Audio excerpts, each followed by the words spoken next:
Assalamualaikum warahmatullahi wabarakatuh. Di sini terdapat pemaparan tentang wabah yang terjadi sebelum coronavirus. Selamat menonton. Hai guys, flu sudah berkali-kali menggegerkan dunia. Ternyata penyakit ini sudah diderita masyarakat zaman kuno. Ia tercatat dalam prasasti dari sebelum abad ke-11. Masyarakat Jawa kuno menyebut flu dengan umbelen. Umbelen tergolong dalam wikara, artinya penyakit ini terjadi akibat keadaan tubuh atau mental yang lebih buruk dari biasanya. Wikara sendiri ada bermacam-macam, ada yang disebabkan penyakit, bawaan lahir, perubahan kejiwaan, dan kena kutuk. Kendati menular dan dapat mematikan, flu tak begitu ditakuti. Wikara yang paling ditakuti adalah kuming, panten, keringen, wuduk, busung, janggitan, dan keneng sapa. Data prasasti itu menunjukkan beberapa penyakit yang kini kita kenal sudah diderita masyarakat Jawa kuno.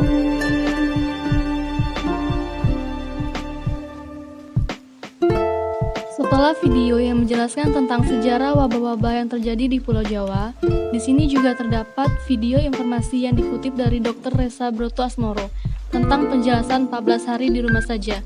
Berikut video informasinya. Informasi ini dikutip dari Dr. Resa Brotoasmoro. Bagaimana 14 hari mampu menghentikan laju penularan COVID-19? Yang perlu kita ketahui, anak-anak memang senang libur sekolah 14 hari. Namun sayangnya, banyak orang yang belum memahami mengapa 14 hari dan untuk apa. Maklum, himbauan itu tanpa disertai penjelasan yang memadai. 14 hari itu sangat penting dan harus disertai tindakan kepatuhan. 14 hari itu mampu menghentikan laju penularan COVID-19 dan mampu menyelamatkan ribuan orang. Bagaimana bisa? Begini, ketika seseorang kontak dengan apapun yang bisa menginfeksinya dengan COVID-19, maka harus ditunggu minimal 14 hari. Jika tidak terjadi apa-apa, maka orang itu aman. Nah, libur 14 hari untuk memotong rantai penularan, dan ini baru akan berhasil jika semua orang tetap tinggal di rumah masing-masing selama 14 hari itu. Kenapa harus begitu? Contoh, seorang anak mulai libur tanggal 16 Maret selama 14 hari. Dia akan masuk sekolah lagi pada hari ke-15. Ternyata anak ini dan keluarganya menggunakan waktu libur itu untuk jalan-jalan, mengunjungi kumpulan orang, ke tempat saudara, ke mall, dan lain-lain. Seandainya dia jalan-jalan di hari ke-10 dan tertular COVID-19 di tempat yang ia kunjungi, mungkin pada hari ke-14 atau 15 belum ada tanda-tanda sakit. Tetapi dia sudah membawa COVID-19 di tubuhnya dan berpotensi menularkan. Andai dia masuk sekolah pada hari ke-15 dan seterusnya, maka 14 hari libur sekolahnya itu tidak ada gunanya. Penularan juga terjadi di sekolah. Efek domino akan berlangsung, rantai penularan tidak terputus. Untuk itu, semua orang harus bekerja sama. Semua warga Indonesia harus membantu dan warga harus kompak, yaitu patuh dan jangan kemana-mana dalam 14 hari itu, kecuali untuk hal yang sangat perlu. Waktu 14 hari itu berguna untuk saling pantau. Jika ada orang yang menunjukkan gejala-gejala menderita serangan COVID-19, bisa segera ditangani dan hopefully penularannya hanya stop di dia, karena dia tidak ada kontak dengan orang lain dalam 14 hari itu. Jadi, mari kita mengisolasi diri untuk diri sendiri dan orang lain. Mungkin pula pada dalam skala besar untuk umat manusia. Mohon bantuannya untuk share dan jelaskan hal ini kepada orang lain, supaya semua patuh dan pemerintah terbantu untuk stop penularan COVID-19. Jika tidak, maka 14 hari libur itu percuma. 14 tahun pun tak bisa stop penularan. Semoga kondisi dunia segera pulih.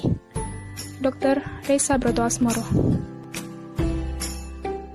Panduan sholat tarawih di rumah saat pandemi corona. 1. Hukum sholat tarawih di bulan Ramadan adalah sunnah muakkad.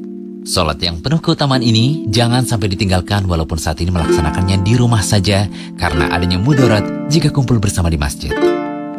Kedua, waktu sholat tarawih adalah antara waktu sholat isya hingga terbit fajar subuh. Bisa dilakukan pada awal malam maupun akhir malam atau seperti ke malam terakhir, yaitu menjelang sahur. Ketiga, sholat tarawih bisa dilakukan dengan rokaat yang sedikit atau banyak.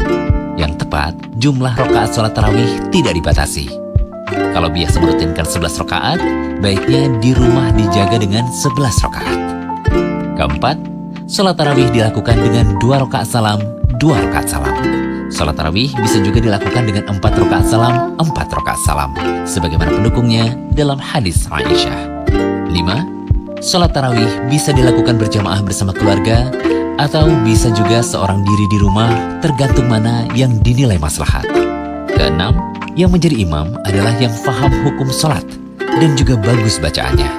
Yang wajib dipilih adalah yang benar dalam membaca surat Al-Fatihah, walau dengan keterbatasan hafalan surat lainnya. Imam bisa dipilih ayah, kakek, atau anak laki-laki yang sudah pantas jadi imam sholat. 7. Wanita muslimah tidak disyaratkan untuk berjamaah dalam tarawih. Bisa sholat sendirian di dalam kamarnya.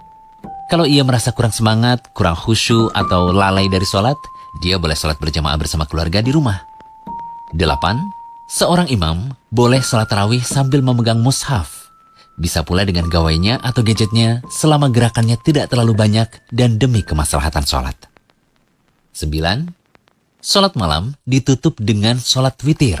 Bisa memilih 3 rakaat.